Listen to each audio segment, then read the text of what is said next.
Alam niyo ba na ang nakasulat sa Daniel chapter 12 verse 4 ay isang bahagi ng panghuling kabanata ng aklat ni Daniel na naglalaman ng isang huling tagubilin at propesiya tungkol sa mga huling araw. Narito ang sinasabi sa Daniel chapter 12 verse 4. Ngunit ikaw, Daniel, isarado mo ang aklat at tatakan mo ito hanggang sa panahon ng wakas. Marami ang maglalakbay ng pabalik-balik at ang kaalaman ay lalago. Sa talatang ito, inuutusan ng Diyos si Daniel na isarado at tatakan ang aklat ng kanyang mga pangitain at propesiya hanggang sa panahon ng wakas.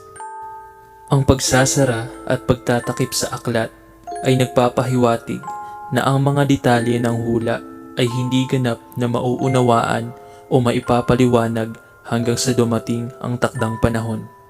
Ipinapahiwatig nito na may mga misteryo at pangitain na mauunawaan lamang kapag nalalapit na ang katapusan ng mga ito.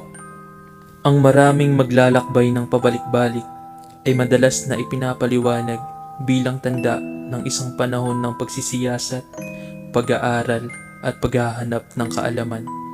Habang papalapit ang wakas, ang interes ng mga tao sa mga hula at kaalaman ng Diyos ay lalago at magkakaroon ng mas malalim na pag-uunawa sa mga propesiyang ito.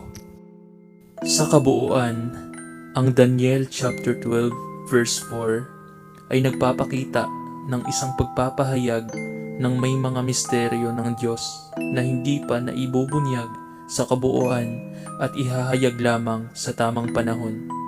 At ito rin ay nagpapahiwatig ng paghahanap ng kaalaman at paghahanap ng katotohanan habang papalapit ang wakas ng panahon. Maraming salamat po sa panunood. At kung hindi ka pa nakapag-subscribe, baka naman